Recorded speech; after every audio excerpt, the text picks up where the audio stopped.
انما امرہ اذا اراد شیئا ان یقول لہ کن فیکن. چھوڑو ان باتوں کو.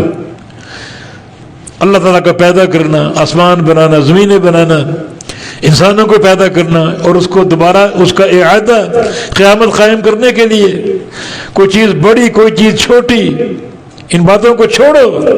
اس ذات کی بات ہو رہی ہے جو کن کہہ کر ہر چیز پیدا کرنے پر قادر. اللہ کے لیے کیا مشکل، کیا آسان، کیا بڑا اور کیا چھوٹا. آسمان بڑے، انسان چھوٹا، زمینیں بڑی اللہ نے بنا دی. اس بڑے چھوٹے کی بحث نہ کرو، اول اور اعادہ کی بحث نہ کرو. جو ذات کن کہہ کر ہر شے پیدا کرنے پر قادر، تو ساری باتیں غلط ہیں. پھر یہ ساری جو جس تفسیر میں تم کھو رہے ہو، کوئی اس کی حیثیت ہی نہیں. یہ باتیں تمہیں سمجھانے کے لیے کر رہے ہیں، مگر اصل بات یہ ہے کہ وہ اللہ جب کوئی چیز پیدا کرنا چاہتا ہے، بنانا چاہتا ہے، کن کہہ کر بنانے پر قادر. قیامت قائم ہوگی، وہ کن کہے گا اور سارے مردے قبروں سے زندہ ہو کر اٹھیں گے، محشر کے میدان میں جمع ہوں گے. کہ اس کی قدرت.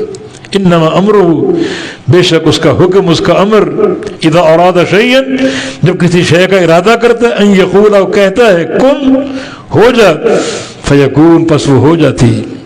تو اس ذات کی قدرت میں شک ہے. فلاں چیز بڑی، فلاں چیز چھوٹی، خلق اول، اعادہ خلق، ان ساری باتوں کا یہاں کوئی مجال ہی نہیں. جو ذات کن کہہ کر ہر شے پیدا کرنے پر اور بنانے پر قادر، اس کی قدرت کی باتیں کرتے ہو. فسبحان الذی بیدہ ملکوت کل شیء والیہ ترجعون. پس پاک ہے وہ ذات، بیدہ، جس کے ہاتھ میں ملکوت کل شیء، ہر شے کی بادشاہت، بڑی بادشاہت. ملکوت مبالغے کا صیغہ، جس کے ہاتھ میں کل بادشاہت ہے، ساری بادشاہت اسی کی ہے. اس کے علاوہ جو بھی تم نے معبود بنا رکھے ہیں، وہ تو کھجور کی گٹھلی تو کیا، گٹھلی کے چھلکے تک کے مالک اور قادر نہیں. گٹھلی کو توڑو، اندر ایک دھاگا نکلتا ہے، دھاگے تک کے مالک نہیں ہے. ساری بادشاہت اللہ کے ہاتھ میں ہے. وَإِلَيْهِ تُرْجَعُونَ، اسی کی طرف تم لوٹائے جاؤ گے، اسی کی طرف لوٹائے جاؤ گے، جمع کیے جاؤ گے. پھر ان ساری باتوں کے حساب ہوں گے.